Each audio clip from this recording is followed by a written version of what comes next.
Saturday, everybody. Welcome to a show. Good morning. For those who where it is morning. Yeah, I'm going to be doing another episode where you're reviewing Darth content again. So for whatever that's worth. So this one, I kind of jumped ahead on this. The two that I reviewed yesterday were just sort of kind of fun ones. Well, the first video and the last video that I did was basically like a textbook example of an old man being really misogynistic. But so that wasn't fun. But this one is Darth trying to have a conversation about the problem of evil, and naturally the conversation turns to moral issues involving major catastrophes, like the one that's going to be brought up in this one. So, a little content warning there. There's going to be discussions about traumatic, horrific world events. But other than that, I don't know that there's any context to this one. I think this conversation happened on.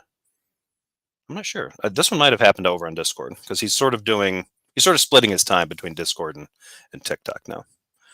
Not that I'm stalking him right now. Blaster Master is here. Anyang, yep. Annyeonghaseyo. Let's see if we can do a couple quick technical things here. All right, let's get this shared out.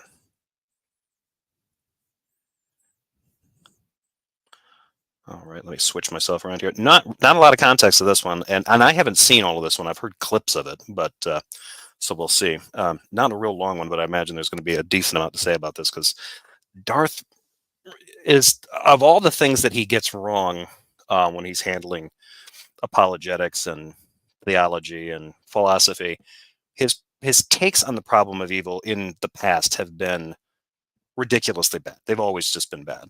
This one, I have a feeling, and there's kind of a spoiler right there up on the screen. They were going to die anyway. That's kind of like a too long didn't watch spoiler for everybody. So let's jump right into this.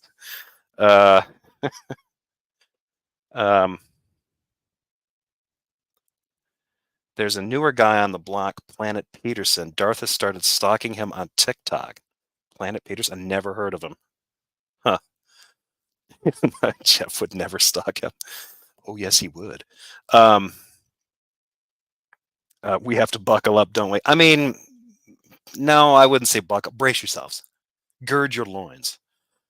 Wait, that's not right. That doesn't sound good. Okay, here we go.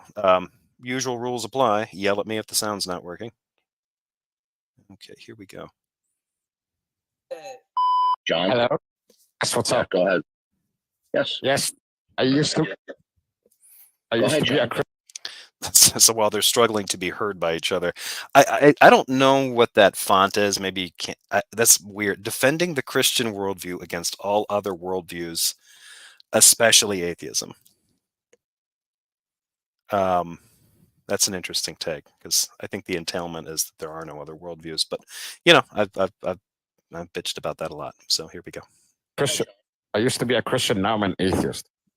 Okay, can you please explain to me why atheism is reasonable and rational? Sure, because of the problem of evil. That's why I had to reject theism. Okay. Your mission, should you choose to accept it, is to defend that there is no God. Okay? Now, if you're going to tell me... That's a weird thing to defend against, right? Like, which one? I mean, not to sound like the usual atheist cliche, but which argument do you want me to go after? Like, the weird thing about this is like, well, you have to defend the no God worldview. No, I don't. I would probably have to justify why it's my belief. Like, what makes you think that there is no God? And somebody would be justified in saying, well, the problem of evil actually kind of throws me off, and that makes me disinclined to believe in the existence of an actual all-loving creator God. All-loving, and even all-loving if you wanted to, like, because these guys would be like, well, all-loving isn't all nice. Like, no, dipshit. No, it's just all-loving, all right? We'll just say, it's an omnibenevolent being, for whatever that's worth. Even if it's allowing bad things to happen to me for character building or whatever other escape hatch you're looking for, even with that built in there, the problem of evil still, as an argument, is sort of convincing to me that, that's why I'm justified in kind of saying this. This justification thing that these guys always try to throw out there is always kind of like torturous because they don't want a justification. What they want is a demonstration of a certitude. you need to tell me how it's certain that there is no actual God. Like, no, I don't need to do that. That's not an actual burden. I don't hold Christians to that either. I want to know what kind of how they justify their belief. And if they're justifying it based on the fact that it's cultural, they grew up that way, those are the ways I would have justified my Christian belief. It's in the Bible, there's tradition, there's history. Those are fine justifications for, believing in a particular religion. Do they establish Christianity as a certitude? They absolutely don't. And they don't need to when you're asking somebody to justify their beliefs. Darth here, it's clever. It's kind of clever because Darth doesn't ask somebody to justify their position or justify their beliefs or justify their opinions. He's asking them to justify a worldview, and then the definition of that worldview seems to shift as the conversation goes.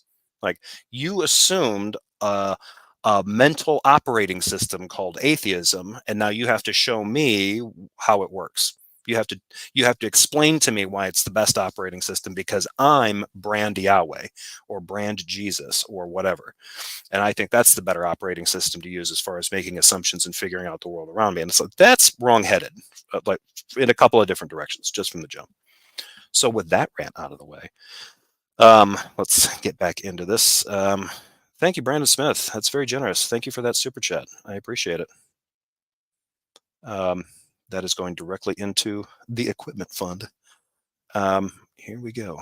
Me that God does not exist because there's quote unquote evil. Okay. So what is your objective standard of what constitutes evil? You have none. Evil is whatever you don't like. Yeah, anything that's bad or that has pain, right? Like that has pain, that's suffering, right? So what? Like the colloquial. So what? What does that? What objective standard does that violate? You understand, because you can't falsify that there is a creator. What you try to do then is just say na boo boo. Because you can't falsify that there's a creator. If you're reaching the conclusion, if you're inferring creation from reality and a creator as a necessary part of that, like this stuff was made by somebody, a personality, a mind, whatever, agency, then that's something that you would have to defend, right? And you can justify that belief like I'd mentioned before. Trying to establish it as some kind of certitude is not going to work. Just pivoting and trying to say what you need to do is tell me why it can't be real. Like, I don't know, that doesn't make sense.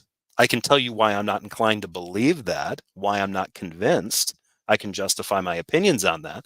But if you want me to prove ontologically that there's no existence of an actual paranormal or supernatural agency responsible for all of or even some of the origins of our reality, that we're not going to get there. That's a completely different leap to take. God exists. He allows all of these unpleasantries that I don't like. Okay, it doesn't follow from that God doesn't exist. They're not trying to say that, right? They're challenging the idea that one of the properties that is usually put forward about God is that he is the moral superior thing. He's not only the creator of everything, but he's worth worshiping, which means he's morally superior. However you want to take that. He wouldn't necessarily have to be all nice, but there's a real issue with that. If somebody, this isn't a problem if you don't also as a Christian try to insist on a dogma where our morality comes from that being. So we should act as if. You clearly can't do that because when a person acts like God or acts in their stead, they immediately become a moral monster. So the justification needs to be, or the assertion needs to be, you need to act as if God told you the right things to do and the wrong things to do. And that part of it is harder to justify because different groups are going to tell you different things that they think that God wants you to do and wants you to avoid. And Darth is just blowing past that because he really wants to breeze past the problems of human epistemology and just try to get an atheist like, you need to show me 100% certified evidence of an absence or an impossibility of a creator being. And until you do that, I'm justified in thinking that it not only is Jesus the only one, but he's necessarily that one. Like that's an appeal to ignorance right there. That's a logical non sequitur. So let me ask you this question. right? If a child has a nasty splinter in their toe, would it be wrong for the parent to remove it if it inflicts pain upon the child? No, because it's already inflicting pain on the kid anyway, and it's going to continue to inflict pain, and it's going to get even more painful if it remains. The fact that it's going to be painful to remove is just part of the pain that's already in the process. This is a really bad example. The better example is really like the vaccine, because the kid otherwise is just sitting there. They're not sick. They don't have anything going on. They're not experiencing any pain, but the poke from the needle is obviously not going to be comfortable. But is it worth it to prevent getting sick with something that's going to make you a lot more miserable for a lot longer, maybe even kill you? Yes, because you're weighing it out. That's just that is a way of kind of justifying that kind of approach. And I would say that's the kind of objective morality. The objective is you want to avoid as much pain as you can, as much suffering as you can, and prolong your life and health as long as you can, as well as you can. So yeah, if it's a little bit uncomfortable in exchange for a lot more comfort, security, health, and a longer life going forward, that's a deal worth taking. That's a solid objective. Oh, because it's going to help them. Yeah, right. And so the unpleasantries that God has permitted to occur. Okay, the unpleasantry is like what? Like being uncomfortable and being briefly uncomfortable in exchange for more health or something? Or are we talking about the fact like God has the knowledge of every crime that humans commit and lets them happen is a lot different than humans have the capacity to injure themselves or get injured by things. He's not even really getting close to dealing with the solid objections that arise from good arguments about the problem of evil. During his plan of redemption, which is after the fall, and after the fall, and then through the judgment day, the God of the Bible has decided that He's going to allow a certain degree of unpleasantries, along with lots of good things, as a plan to motivate people not to love this world. But that doesn't make any sense if you're talking about autonomous reasoning, right? If autonomous reasoning is not to be trusted, or as Darth has suggested in previous arguments, autonomous reasoning is a myth, you don't really have autonomous reasoning, then the idea of being motivated by external factors, God making the world a little hard, a little difficult to keep people from falling in love with the place and liking it more than they like God, doesn't make sense. Also, this kind of contradicts the other thing that Darth likes to bring up. Everybody knows God because everybody is inferring it naturally from the creation around them. So if that's a natural process in normal neurology, why would we need to be discouraged from loving the creation so that we continue to love the creator when our love for the creation is part of our inferring the creator itself? This seems to be a contradiction and maybe I'm wrong there, but this seems like it's killing a couple of his other previous points. To seek Him and be right with Him in the afterlife, so that He can maximize the number of people who freely and uncoerced repent and receive salvation. So in that scenario, the unpleasantries of life are entirely compatible with God being benevolent,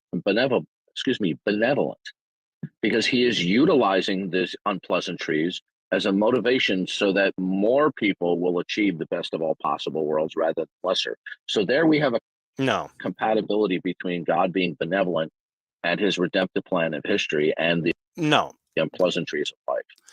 That's a cop-out, because there's a couple things here worth paying attention to. One is the idea that Christians tend to operate under the assumption that people all have kind of the same idea, that we are in like little meat vehicles right now, but we have a soul, like a little blob of ball lightning in us that is basically eternal, or at the very least infinite, right? Your soul is going to go on to an eternal destination one way or the other. You're either going to paradise or you're going to perdition, one or the other, right? But your time here on Earth is like a trial period where you're steering this moist robot around for a few decades until you die and you go through some stuff. The problem with this is whether or not the stuff that's happening to you physically affects that soul. Shannon Q brought this issue up with her conversation with Darth Dawkins years ago, and he whiffed on it, just completely biffed it. The other problem with this is that this is not a universally accepted idea of souls or beings or anything else like that. Paul believed in bodily resurrection. They didn't really believe in the distinction between, or at least that started to merge, I think, with Judaism in and around the first century, because that was a Greco-Roman idea, more of a Greek idea. It was a Hellenistic idea, I should say. The idea of an immortal soul that comes out of the body, and it's sort of your pure form, and that's what goes on, after the body perishes. That is sort of the idea that a lot of us hold to, but that's not necessarily the first idea that a lot of people, especially what was informing writers and editors of the books of the Bible. So there's a problem with that right there, right? You have to assume that you got a soul running around in a meat, in a meat robot, and that is what that's this trial period in order to justify the situation, right? You're basically, your soul is in a video game. It's in an avatar, and this video game is kind of like a carbon-based simulation, and whatever you do with your life is scored and rated after you die, and that's for your soul to deal with. Moving on from there, the problem about this with the problem of evil or issues about evil is, and this is going to take a while. I've done this before, but for anybody who's interested in this is my explanation on this. If I'm going wrong on this, please, if anybody else is better at this or has explanations that maybe clean this up or fix it, please let me know. My basic understanding of dealing with the problem of evil is to start from the very basics, and that is the acknowledgement that there are at a very elementary level, there are two categories of evil: natural evil, which are sort of like tragedies, floods, lightning strikes, these kinds of things, earthquakes. And then there's moral evil, which are acts of malice, human initiated acts of cruelty or violence or, whatever, selfishness, depravity. So there's two different categories there. The ones that we put into the natural category are obviously ones that can't be helped. A storm hits and it floods houses and people die. It's unfortunate, but it does. And that's that's a bad thing for humans. It's a natural evil, but it wasn't the result of agents per se, even though for insurance purposes, we call them acts of God. The problem with this idea is that for God, that distinction doesn't exist. If that God has certain properties, if he's all powerful and if he's omniscient and all powerful, the idea of a natural evil and a moral evil being distinct for God breaks down, because not only does he know what's going to happen, he could warn people. But if you're Darth and you've posited the idea that not only did God set the reality in motion, but his power actively sustains it, God is actively doing it. And that's where that breaks down. It would be the equivalent. I've given this example before, the thought exercise. Let's say that one individual creates a weather machine. It's a diagnostic machine, and it can predict severe weather with 99.8% accuracy or whatever, just for the sake of this. It's spot on.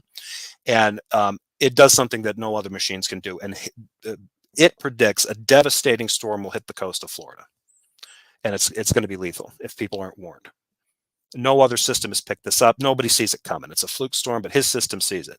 He has knowledge of an impending event. Now, he's not doing that. He's obviously not in control of the weather, but he has a machine that gives him some knowledge about doing this. And he decides not to tell a soul. Would we hold that person to be morally bad? I think the answer is yes. And this is a situation where this person has knowledge and doesn't even attempt to warn people. Now, he could probably give reasons why. Maybe his reason is he believes that people have immortal souls, and whoever happens to die in the storm is going to end up with Jesus, and God will sort them out. Does that make him any less of a moral monster based on any of our reckonings here on earth when we're dealing with other people? And this does, in fact, start to kind of blur that idea between natural. You got a natural evil that's about to happen. This individual has knowledge that it's going to happen, and he commits an act of moral evil by not warning everyone that their lives are in danger. Now make that guy omniscient and omnipotent, and not only is he, now he really is a moral monster, because now he's actively using storms to kill people, and he's not giving them the ability to prepare themselves for it. He's just doing that. Because, according to Darth, he needs to make the world brutal and awful so that people don't fall in love with it. Even though his creation is evidence that he exists. Bonkers. Darth, like, what do you think of the Holocaust? The millions of Okay. Well, first of all, were every single one of them, and I'm not trying to minimize how disgusting that was. However, were they all going to die anyway? Not that way, right? I asked you a question. Listen, if I ask a question, I expect my interlocutor to answer the question instead of evade. Were they all going to die anyway? Sure, yeah. Okay, so what you're now objecting to, either you're just objecting to that God permits. Warren, God also would fail other models of morality. Like I said, the distinction between natural evil and moral evil ceases to be a distinction for a being with those properties. This is one of the classic problems. If God doesn't know certain things are going to happen, then he's less powerful and he's less knowledgeable. But his morality might be intact because then he has an excuse. Right? Now, if you just want to say God doesn't need an excuse because God establishes everything and God's morality can't be questioned, that's fine. But you can't then also do what Darth says and say that God is the objective source of all morality, because if we based our morality on the objective standard of that being's actions, we would all be moral monsters to each other. We could justify all sorts of horrible things like the Holocaust, which people have attempted to justify. I mean, the Nazi regime attempted to justify what they were doing as good and proper. So the idea of saying like, oh, well, God would fail secular models of morality, you can't really judge him that way. If you can't judge him at all, and the whole point is, it's not to behave as God behaves, it's to do what he tells you, then that Christian morality, that model of morality, there are secular equivalents to that. It's just subjective morality. We're just doing what that thing tells us to do. And it's divine. It's just divine command theory in that sense.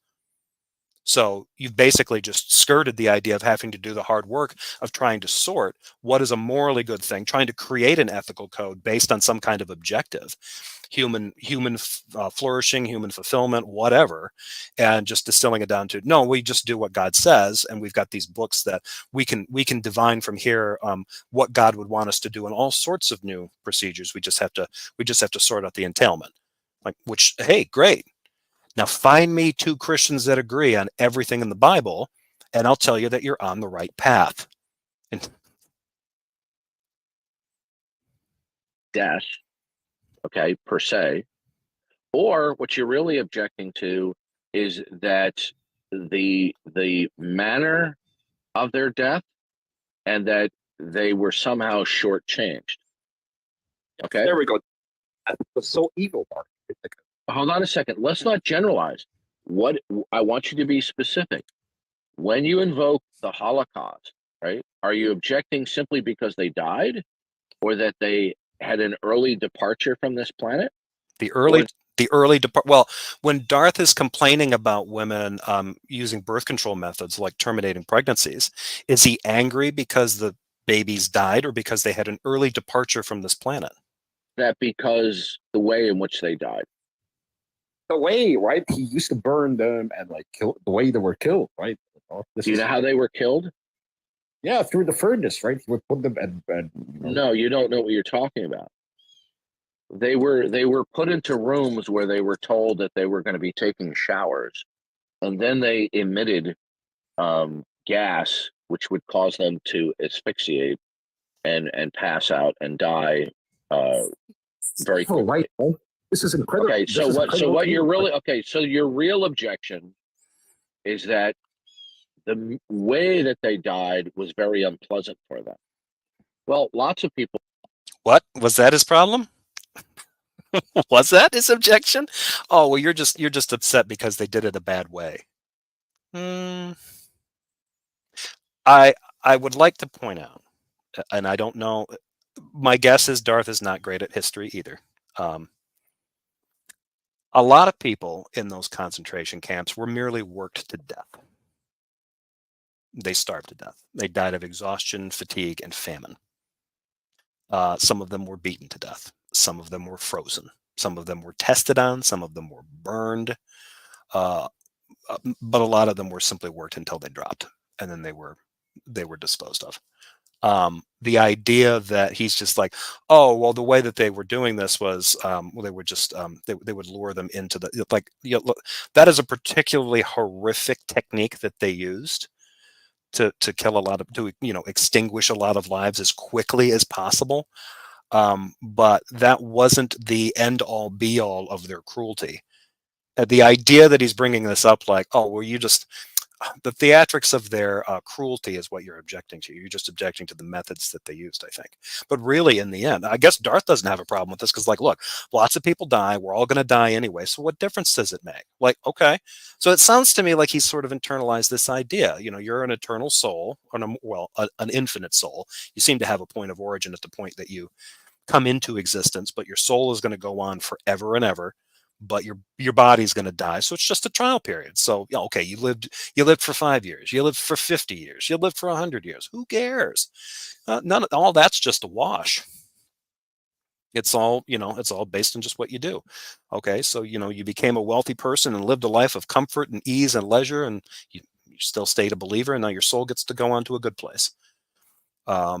Or you were a 10-year-old who was worked to death in a concentration camp, and you hated humanity, and you cursed God's name, and then you died a short, brutal existence. And then what did God do? He sent your soul to hell. Sounds awesome.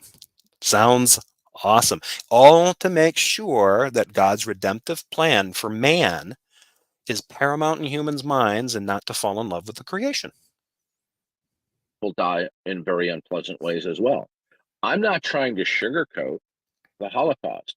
All I'm simply saying to you is you have to object because God has allowed certain unpleasantries in the course of human history where human beings do things that are wrong to each other. You have no objective grounds. This is a part of God's plan, okay, to show what happens when human beings rebel against each other. Now, I think your real objection is God is not interceding. Is that correct? And I want there to be zero unpleasantries. I want there to be zero. Right. evil. Okay, good. Guess what? Guess what? Do you know what that means right now? If God intervenes right now, it means He wants a world with zero unpleasantries. I think Darth's starting to take this personally because that means it would be a world free of Darth Dawkins. Everyone will cease to exist on this planet, and we will be on Judgment Day. Why does that follow? Why? I mean, essentially, this kind of boils down to whatever Darth is trying to do here. This is always kind of clever. Why would a world? Why is a world now? Why is it somehow logically improbable or impossible for this God to create a world that has no unpleasantries, that is perfect, when at the same time the promise of a perfect world is what they're being offered if they believe in God? You're going to go to paradise. This doesn't make sense to me. This is a basic kind of dissonance in a belief system that I just don't understand. No, what you don't understand. Now, it kind of makes sense if you believe in the whole soul building, character building exercise.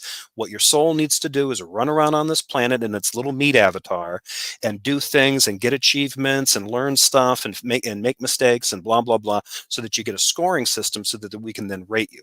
Also, remember, the Holy Spirit can regenerate your heart, which is actually going to lead you to salvation, but maybe it doesn't.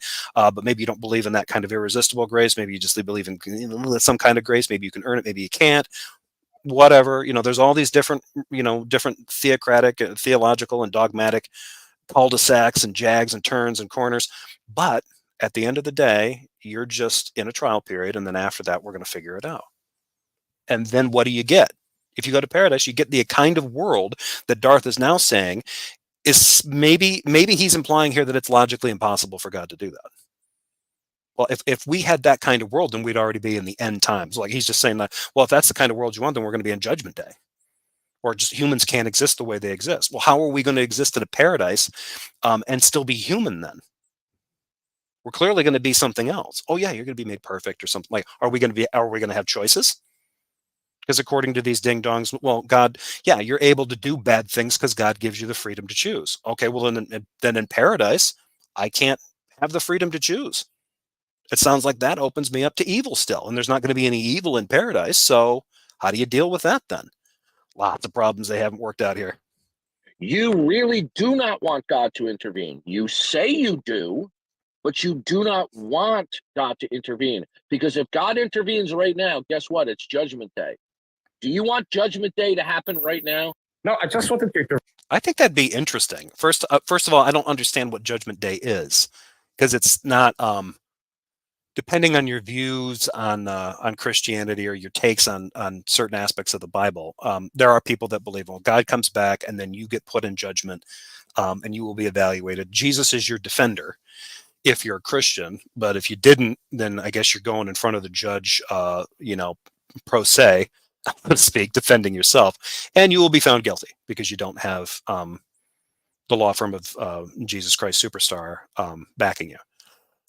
It's weird. I mean, clearly I'm making fun, but this is a weird. It's a weird take. I don't even know if this is really, and I don't even think Paul thought this was going to be the case, right?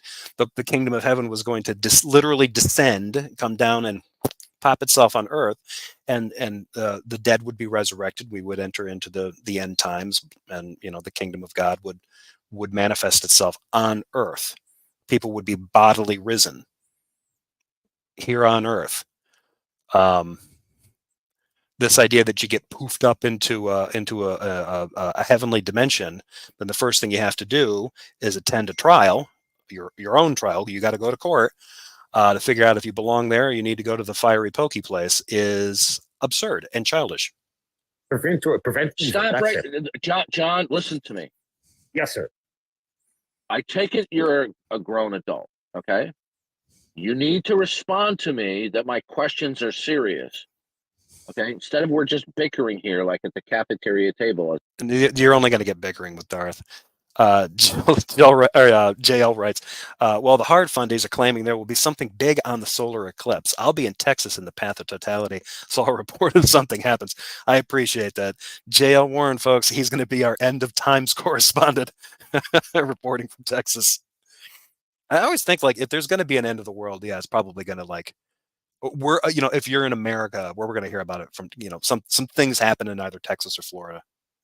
As I always say, I'm asking you a serious question. Do you want God to implement Judgment Day right now?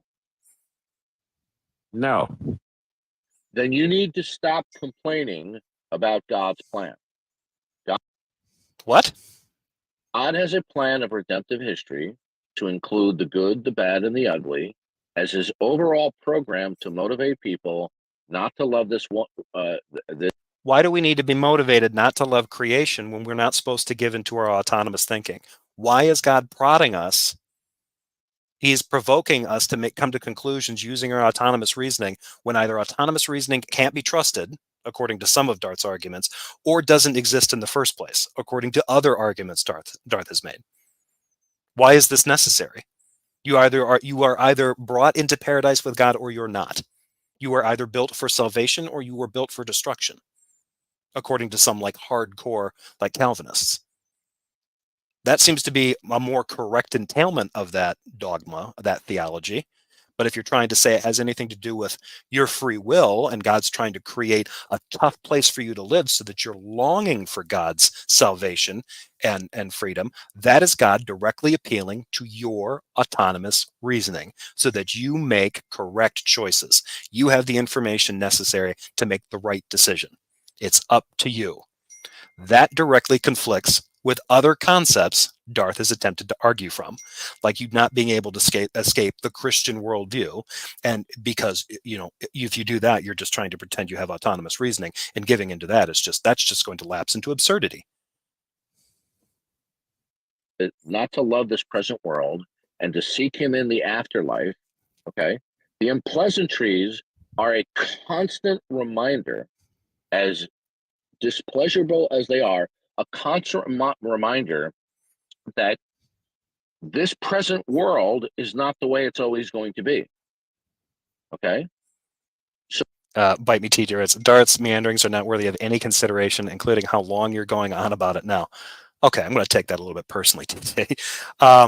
First of all, I think they are worthy of consideration because Darth's opinions represent a lot of what has gone wrong with modern Christian takes on Christianity.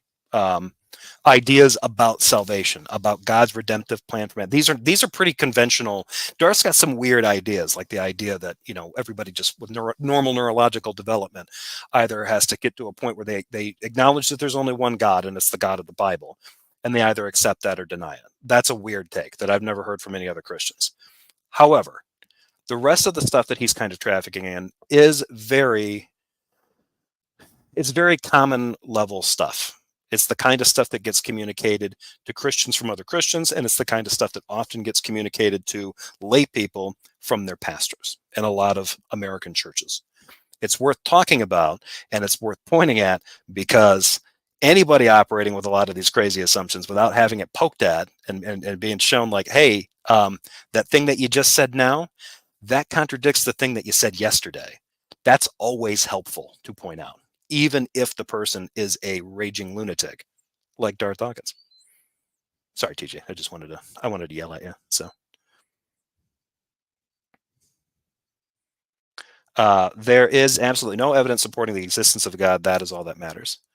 I don't know that that's all that matters. I mean, I agree with you. There's no real empirical evidence that supports the existence of a God. There is evidence for like God beliefs and God concepts and stuff like that, but that's mostly based on human cognitions and stories and stuff like that. So yeah, I mean, you'd be preaching to the choir with me. But the idea that I don't think that you can write it off as that's the only thing that matters, because it's not just Christianity, right? There's other beliefs in God that are carrying people forward, and they're operating from that. If you try to just say, well, there's no hard evidence for it, therefore why bother? I think that's a decent way to justify your belief. Others won't. Others are going to need convincing in some other way. And I think the best way to do that is the internal critique, to show like, hey, you've got a concept here that you're running with that is blowing itself up because it's running afoul of the other concepts that you think are propping it up. So some people need more than evidence. They might need rhetoric. They might need logic. They might need a good argument. They might need a better narrative. My thing is, I think people need better narratives. And Christianity has a lot of bad narratives in it. So what you are doing is you're not merely objecting to the unpleasantries of life. You are objecting to God's plan by which he will maximize the number of people who reach the best of all possible worlds. You're not in a position with your little mind, nor am I, to call into question or fault God's plan. Why not? When God is using tactics like making the world a harsh place to remind you to choose him over the creation itself. Why can't we rely on our minds when God is influencing us to make the correct decision? This doesn't make sense, Darth. Shatterhouse writes, the unpleasantness will continue forever, by the way. Darth acts like that will stop. It won't. People in hell will be there forever. Right. That, I think, is actually an argument that I think would be better to make, rather than bringing up stuff that happens, because this is what Darth is doing in this discussion. You could bring up the worst thing that you can think of, which they got into the Holocaust.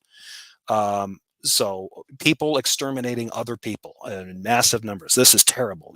Just the amount of lives extinguished, et cetera, et cetera. It's truly a horrific thing. A believer that thinks that your soul is immortal and you're just going to pass on to another realm and then get determined where you're going to go later on, ain't that big a deal. You just happen to, those are the circumstances in which your body perished, but your soul lives on. It's a shame that you died in tragic circumstances or at the hands of malicious humans, but we all got to go someday. Am I right? That's a kind of weird justification for this when it turns around. You try to turn around and say, like, okay, and hit Christians where it's probably going to be tougher.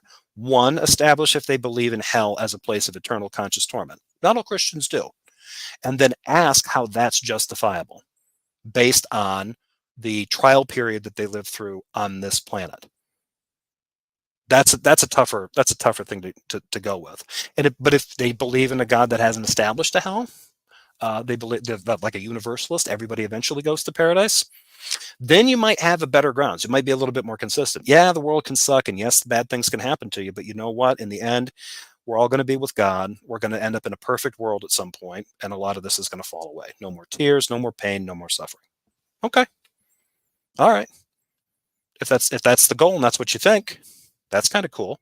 But if you're like Darth and you believe in eternal conscious torment and punishment for sins that you committed while you were in your meat vehicle here on Earth, that's a harder lift. It's like, okay, well, what do you have? What's your problem with God's redemptive plan for man? Not everybody gets redeemed. That's my plan. Some people are going, not only they're not getting destroyed, they're getting tortured for an eternity, which is a concept that is truly monstrous. So thanks for that point, Jedi. That's worth probably bringing up. And that is true for all believers and their arguments. Demonstration first. I agree with him. I totally agree. I mean, he started this off by trying to do what he always does. He tries to pivot. Hey, you know what? I don't have to defend Christianity. I believe in a God, and I think everybody else does too. So you defend your non-God world to me. You know, I'm just going to shift the burden and make you defend what you've got. Like, I'm not making a claim that a creator being exists. You are. Do you have anything to justify that's existence other than stories you've read and tales you've heard from other people? Like, that justifies a belief, but that's not a demonstration of the actuality of the thing that you're saying is real. So yeah, you and I agree with that. And Darth gets that wrong every single day. I don't know why you guys hate Warren. You always have so much fun with them. Warren's in here trying to give the Christian message. I have so much fun watching you bat him around. Jay has been. I don't mind Bible talk, but Warren sucks. Warren's evolution into Christian apologetics is kind of interesting because while I think he's come to be aware of some of Darth's failings, not only as a Christian but also as an apologist in some cases, he's honestly embraced the subjective morality portion of God, but I think it's more honest take, but it's probably the most distasteful manifestation of a God that I think anybody would want. Let's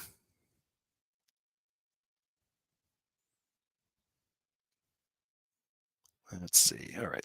Because if you do, then you're claiming that your plan is superior. Are you claiming you have a better plan of creation and redemptive history? Yeah. Well, not only this is a stupid question to ask non-believers.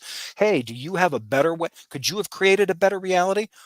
If the story is that the reality for some people is going to be a paradise of no pain and suffering, then even the God they believe in is promising them a better reality. This is a failed one. Failed at least in the sense that it doesn't live up to perfection. But we would be told by a Christian like Darth with his particular dogmatic leanings, this is a trial period. This is supposed to be rough and tumble to make sure that you keep your head in the game and your eye on the prize, which is an eternity with Jesus in paradise. That's the better reality. Like, the idea, like, can you create a better reality than God?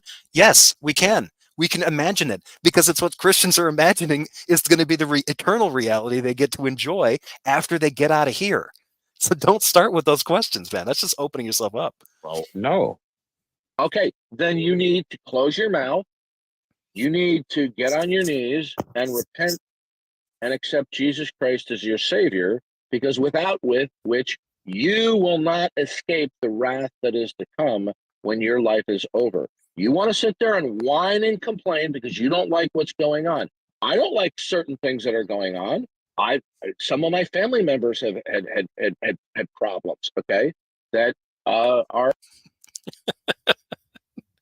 Darth, are you one of the family members in your family that also has problems? I think you are. Aaron Reyes, I believe Paul Rudd was the savior before Jesus. Kind disposition, never ages. I don't think he ever said it. I don't think Paul Rudd has ever accused anyone of having an uncircumcised heart either, which is a little bit easier to take, right? Like, are distressing. I don't like that either. But I'm not going to question the goodness of God's overall plan. This is God's plan, and you going na boo boo. Your God is a slime ball because na boo boo. Why does he always say that way? Like, because he allowed people to die early, or he allowed people to suffer. Right? He has a plan to bring about the best of all possible worlds.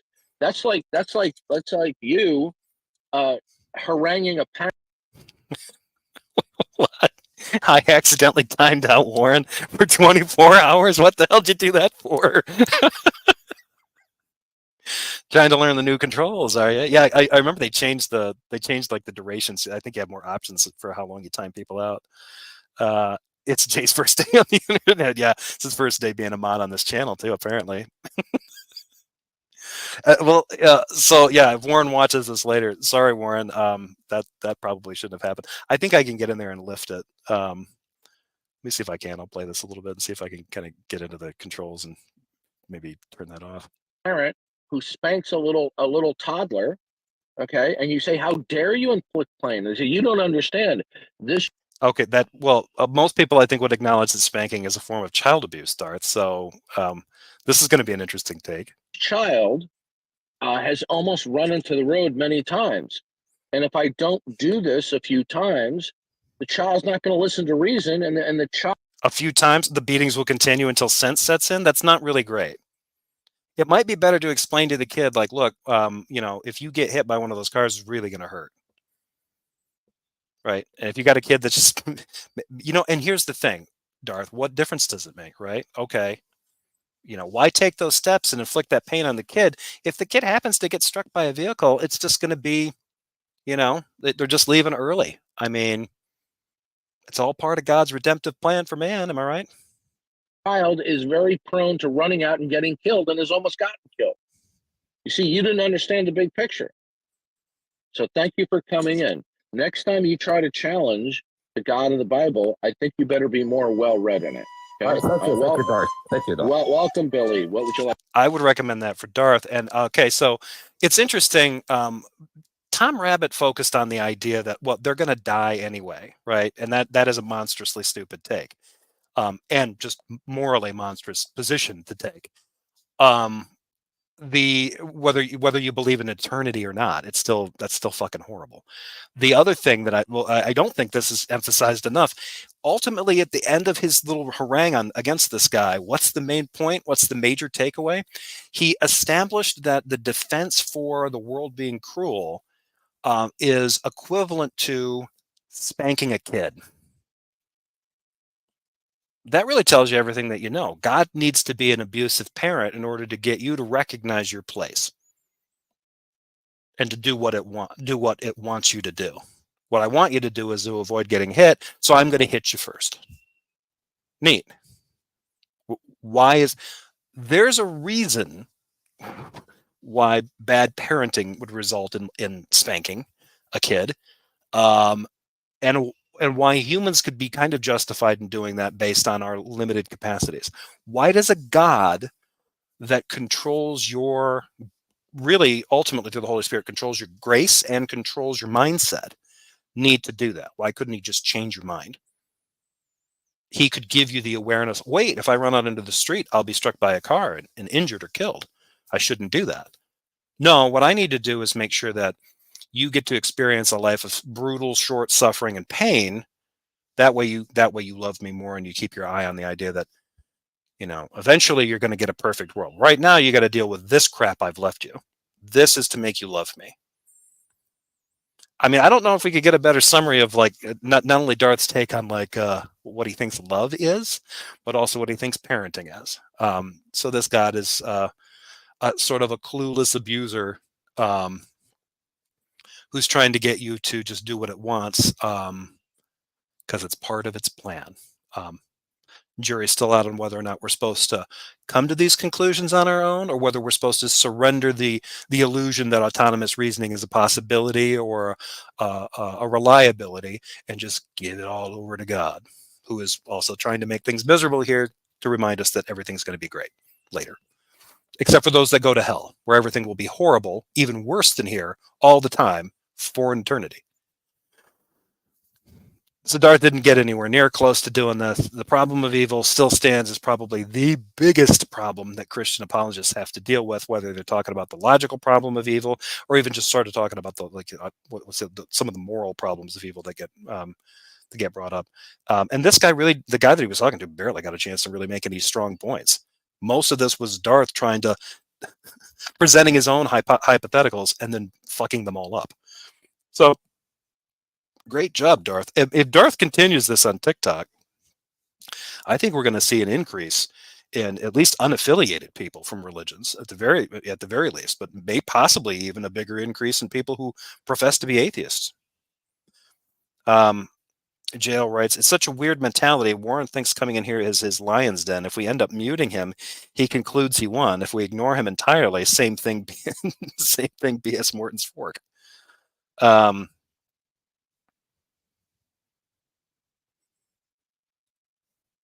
Darth over here like fucking Colonel Kurtz. The horror. The horror. I should use more images of that. I'm pretty sure the problems Dee Dee's family had went away when he became estranged from them. Mean, but also probably very accurate, especially if you believe that that was his brother making those comments on Tom Rabbit's Reddit page about Darth. That does ring true. Darth has no idea how good a defeater for the God of the book of Genesis that was. Let's see. Yeah, why didn't God spank Adam and Eve before they ate the apple? Yeah, exactly. Why not inflict a little pain? Why not make it a little bit more miserable? All he did was tell them, just like the parent did. Yeah, this is a great point. You know, you tell your kid, hey, if you go there, it's going to hurt you or kill you. And then they run out and do it anyway. Well, I'm spanking them because I need to use physical pain, the reality of physical pain, to drive home the urgency of the message that they, you know, if you do this, you're going to get hurt even more. So I can justify it, you know, being a little physically abusive with my kid in order to spare their life. I don't buy that argument, but that kind of follows if you're tracking it. The only problem is that didn't work for God, the God of the Bible. He didn't do that. It's like, hey, by the way, that one over there, yeah, don't eat that. It'll kill you. And then poof, disappears and leaves them to their own devices. And then leaves a talking snake there to kind of like, hey, devil's advocate. This, first of all, it's delicious. Second of all, it gives you an achievement. It'll blow your mind. And then they got kicked out of the garden. Womp womp.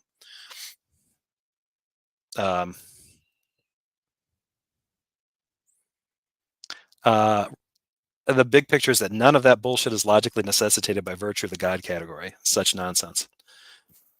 Let's see here. I think this is going to be about it. I'll probably wrap this one up kind of quick. Finally got to a live show. Good to see you, the Meek. Let's see.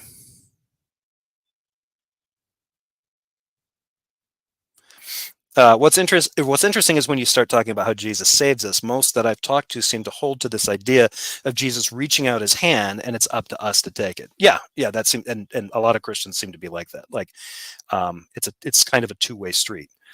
Hey, Marty Cameo, good to see you.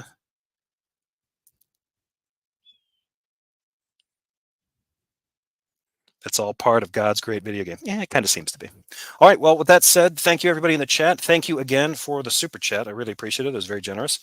Again, that is going to little housekeeping notification. I am planning on setting up an actual kind of, not studio per se, but I'm getting my office arranged. So with tax returns and some other financial things coming in at the beginning of the year, my goal is to assemble an actual desktop setup where I can stream and be on camera and maybe even start using OBS instead of using StreamYard. So trying to change the channel a little bit rather than doing this. For those of you who aren't aware, I usually run these streams on a 13.3-inch MacBook Air. It can be a little tough to navigate these screens and sometimes hard to read. So I told Maya this and her reaction was hilarious. I don't think she understands how I can do it. It can be a little annoying. But yeah, so that's coming in the future. Hopefully I'll have that set up maybe my next month or so. Yeah,